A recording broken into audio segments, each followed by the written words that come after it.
ప్రపంచమంతా ఇప్పుడు కుంభమేళా గురించి చర్చించుకుంటున్నారు.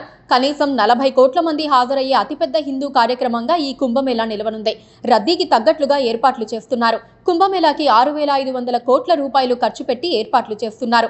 భక్తుల రాక ప్రారంభం కావటంతో ప్రయాగ్రాజ్లోని మహాకుంభమేళా జరిగే ప్రదేశాలైన త్రివేణి సంగమం ఘాట్, హనుమాన్ ఆలయ కారిడార్, సరస్వతి ఘాట్, అరైల్ ఘాట్ మార్గాల్లో రద్దీ కనిపిస్తోంది.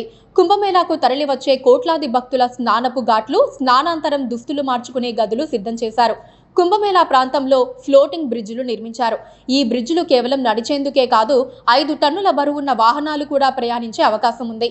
అఖాడాలు, శంకరాచార్య, మహామండలేశ్వర్లతో పాటు వివిధ సంస్థలకు టెంట్లు వేసుకునేందుకు ఉచితంగా స్థలం కేటాయించారు. భక్తుల కోసం టెంట్ సిటీ పేరుతో తాత్కాలిక టెంట్లు నిర్మించారు. టూరిజం శాఖతో పాటు ప్రైవేట్ సంస్థలు కూడా టెంట్లు ఏర్పాటు చేస్తున్నారు. వీటిని ముందుగా బుకింగ్ చేసుకునే అవకాశం కల్పిస్తోంది టూరిజం శాఖ. ఈ ఆధ్యాత్మిక ఉత్సవం 4 ప్రదేశాల్లో జరుగుతుంది. దీని వెనక పురాణాల్లో ఓ కథనం ఉంది. అమృతం కోసం క్షీరసాగర మదనం చేశారు దేవతలు, రాక్షసులు. అప్పుడు వెలువడిన అమృత కలశాన్ని జయంతుడు అనే కాకి నోట ఖర్చుకొని భూమి చుట్టూ తిరుగుతుంది. ఈ జయంతుడు అనే కాకి ఎవరో కాదు, ఇంద్రుడి కొడుకు. గౌతమ మహర్షి శాప ప్రభావంతో కాకిగా మారి చివరకు రాముడి చేతిలో శాప విమోచనం పొందుతాడు. దక్షిణాయనం రాత్రి సమయం, ఉత్తరాయణం పగటి సమయం అని అందుకే చెబుతారు. ఈ లెక్కన దేవతలకు 12 రోజులు అంటే మానవులకు 12 సంవత్సరాలు అని అర్థం. అందుకే 12 ఏళ్లకోసారి కుంభమేళా నిర్వహిస్తారు. జయంతుడు అమృత కలశం తీసుకొని భూమి మొత్తం తిరిగినప్పుడు ఈ 4 ప్రదేశాల్లోనే కుంభమేళా నిర్వహిస్తారు. ఎందుకంటే ఆ అమృత కలశం నుంచి 4 చుక్కలు ఈ 4 ప్రదేశాల్లో పడ్డాయి. అందుకే ఇవి అత్యంత పవిత్రమైన ప్రదేశాలుగా చెబుతారు పండితులు. అమృతం పడిన ఆ 4 ప్రదేశాల్లో ప్రయాగ్రాజ్, హరిద్వార్, ఉజ్జయిని, నాసిక్. అందుకే వీటిని వైకుంఠంతో సమానమైన ప్రదేశాలు అంటారు. గంగా, యమున నదుల సంగమ ప్రదేశంలో సరస్వతి అంతర్వాహినిగా ఉంటుంది. ఈ త్రివేణి సంగమంలో కుంభమేళా సమయంలో రాజస్నానం ఆచరిస్తారు. సాధారణ కుంభమేళా 4 ఏళ్లకోసారి జరుగుతుంది. 6 ఏళ్లకోసారి జరిగేదాన్ని అర్ధ కుంభమేళా అంటారు. ఇది హరిద్వార లేదా ప్రయాగలో జరుగుతుంది. పూర్ణ కుంభమేళా అనేది 12 ఏళ్లకోసారి జరుగుతుంది. ప్రయాగ, హరిద్వార్, ఉజ్జయిని, నాసిక్లో జరుగుతుంది.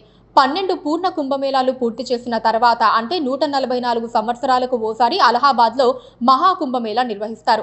ప్రస్తుతం జరుగుతున్న పూర్ణ కుంభమేళానే మహాకుంభమేళా అని అంటున్నారు. వాస్తవానికి మహాకుంభమేళా చూసే అదృష్టం ప్రతి 3 తరాల్లో ఓ తరం వారికి మాత్రమే చూసే అదృష్టం దక్కుతుందని చెబుతారు. కుండనే సంస్కృతంలో కుంభం అంటారు. దీనికే కలశం అనే అర్థం కూడా ఉంది. ఖగోళ శాస్త్రం ప్రకారం కుంభం అనేది ఓ రాశిని సూచిస్తుంది. ఈ రాశిలోనే మేళా నిర్వహిస్తారు. అందుకే కుంభమేళా అంటారు. సూర్యుడు, బృహస్పతి సంచారం ఆధారంగా కుంభమేళాకి తేదీలు నిర్ణయిస్తారు. భోగి రోజు ప్రారంభమయ్యే కుంభమేళా శివరాత్రితో పూర్తవుతుంది.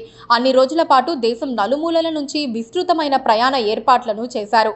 ప్రత్యేక రైళ్లను నడుపుతున్నారు. భక్తులకు ఎలాంటి చిన్న సమస్య రాకుండా పూర్తి స్థాయిలో డిజిటల్ టెక్నాలజీ వాడుతున్నారు. AI సహకారంతో అన్ని సింపుల్గా జరిగిపోయేలా చేస్తున్నారు. దీంతో ఏర్పాట్ల విషయంలో ఎన్ని కోట్ల మంది వచ్చినా సరిపోయేలా ఉండనున్నాయి. పగడ్బందీ వ్యవస్థను ఏర్పాటు చేయటంతో దుర్ఘటనలు జరగకుండా చూసేందుకు అవకాశం ఏర్పడింది. Please do subscribe to Please do subscribe to Please do subscribe to Please do subscribe to Please do subscribe to Please do subscribe to KTV Telugu. KTV Telugu. KTV Telugu. KTV Telugu. KTV Telugu. KTV Telugu. Please do subscribe to KTV Telugu.